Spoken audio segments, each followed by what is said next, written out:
आप बताइए, आप नेता प्रतिपक्ष हैं, आप अपने आप अभी भी आप लोग इसी तरीके का वोट बैंक बना के आप सोचने की बात कर रहे हैं। वो तमगे की तरह सीने पे टांग के चलते हैं, क्या है हम, यही सब तो है। ऐसे में आपको स्वाभाविक है चुभना ये सारी बातें, क्योंकि आपने तो सपने में भी नहीं सोचा था। चिराग पासवान पटना पहुंचते हैं और आते ही तेजस्वी यादव पर बरस जाते हैं। उनके लगाए गए आरोप का जवाब देते हुए नजर आ रहे हैं चिराग पासवान। नमस्कार, मैं फलक सिंह और आप सभी का स्वागत हो चुका है हमारे चैनल सच टॉक्स पर। आपको बताते चले कि केंद्रीय मंत्री चिराग पासवान दिल्ली से पटना पहुंचते हैं। अष्टमी का दिन है और जिस तरीके से तेजस्वी यादव ने भ्रष्टाचार का जो आरोप लगाया था मौजूदा सरकार पर और महिलाओं को लेकर के तेजस्वी यादव ने जो बातें कही थी कि जिस तरीके से महिलाओं को हम सहायता करेंगे, उस पर चिराग पासवान ने साफ कह दिया है कि हम बिहार की महिलाओं को आत्मनिर्भर बनाना चाहते हैं और जात की राजनीति नहीं करते हैं। एमवाई समीकरण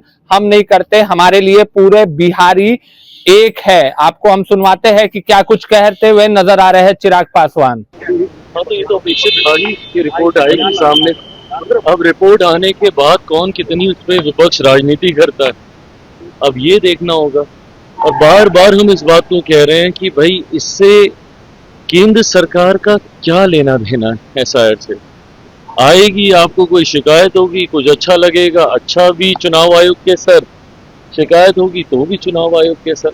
बट हाँ, ये अपेक्षित भी आज आएगी, देखते हैं उसमें क्या रहता है। ईबीसी को वोट का देखा है, वो सामने और कह रहे हैं कि ईबीसी वोट बैंक को तो पहले वोट बैंक को तो मतलब है, लेकिन अब वोट बैंक को पावर बैंक का बन गया है, यूज किया है। देखिए, ईबीसी, ओबीसी, दलित, महादलित, ये सारी सोच नेता प्रतिपक्ष की हो सकती है। मैंने आज तक कभी किसी बिहारी को ना ईबीसी समझा, ना ओबीसी समझा, ना दलित समझा, ना महादलित समझा, ना अगड़ा समझा, ना पिछड़ा समझा, ना हिंदू समझा, ना मुस्लिम समझा। मेरे लिए बिहारी बिहारी। मैं बात करूंगा तो 14 करोड़ बिहारियों की बात करूंगा, बिहार फर्स्ट की बात करूंगा, बिहारी फर्स्ट की बात करूंगा।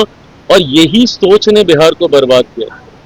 आज आप अपने आप को आप 21वीं सदी का आप बोलते हैं और ये आप सोच रखते हैं कि भैया किसको हम किस जाति में हम बांट के देखें और कौन किस जाति का वोट बैंक बनना चाहता है और कौन किस जाति को अपना वोट बैंक बनाना चाहता है।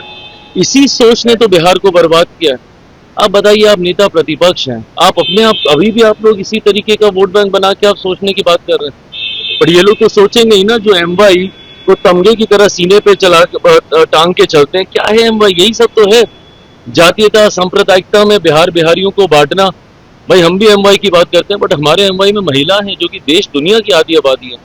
हमारे वाई में युवा हैं जो कि देश की, हमारे बिहार की सबसे बड़ी आबादी है। ऐसे में जब ऐसे लोग भी और यंगस्टर से भी अगर हम लोग यही उम्मीद करें कि भैया वो भी जाति में बांटकर वोट बैंक की बात करेंगे, तो पिछले 50 साल जैसे बिहार के गए, अगले 50 साल फिर ऐसे ही जाएंगे। अगली पीढ़ी फिर ऐसे ही जातियों और धर्म में बंटकर बर्बाद होने का काम करेगी। कम से कम युवाओं को इस तरीके से जाति में बिहारियों को बांटकर बात करने की सोच नहीं रखनी चाहिए। एक बड़ा सवाल तेजस्वी ने उठाया आंकड़ों के साथ कि 20 लाख बजट का पैसा है और 7 लाख करोड़ की योजना का उद्घाटन प्रधानमंत्री और नीतीश कुमार ने दावा कर रहे, धोखा कर रहे, कैसे पूरा और कुछ भ्रष्टाचारी अधिकारी और मंत्रियों का लिस्ट है जो खुलासा करें। दिक्कत यह है कि विपक्ष घबरा गया है और ये स्वाभाविक भी है। जिस तरीके से एक के बाद एक के बाद एक के बाद एक केंद्र सरकार और राज्य सरकार, मेरे प्रधानमंत्री आदरणीय नरेंद्र मोदी जी और बिहार के मुख्यमंत्री नीतीश कुमार जी ने मिलकर न सिर्फ योजनाओं की घोषणा करने का काम किया है, उनको धरातल पर भी उतारने का कार्य किया।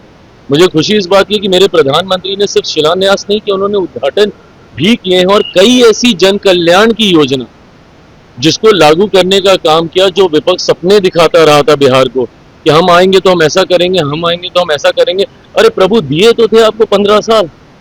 इतनी ही चिंता और इतने ही विजनरी आप थे और आपका परिवार था, तो क्यों नहीं आपने उस वक्त इन योजनाओं को अपने धरातल पर उतार दिया था।